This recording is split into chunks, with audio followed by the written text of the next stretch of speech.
Alarmerende situatie bij ADC. Er is al lange tijd onrustig bij het Landslaboratorium. En gisteren heeft de minister van Gezondheid, Milieu en Natuur, Javier Solvania, een ontmoeting gehad met de werknemers. Daarbij ging hij in op de financiële situatie en die noemt hij alarmerend.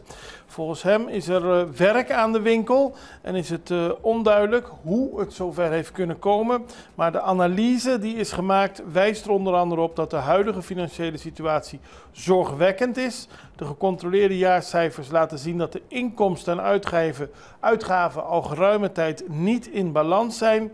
De verliezen oplopen en de schuldenlast toenemen.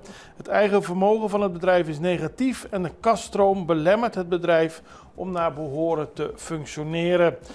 Solvania als minister en aandeelhouder stelt dat de situatie alarmerend is. Alle seinen staan op rood en daarom moet er echt daadwerkelijk wat veranderen binnen het ADC, aldus Solvania.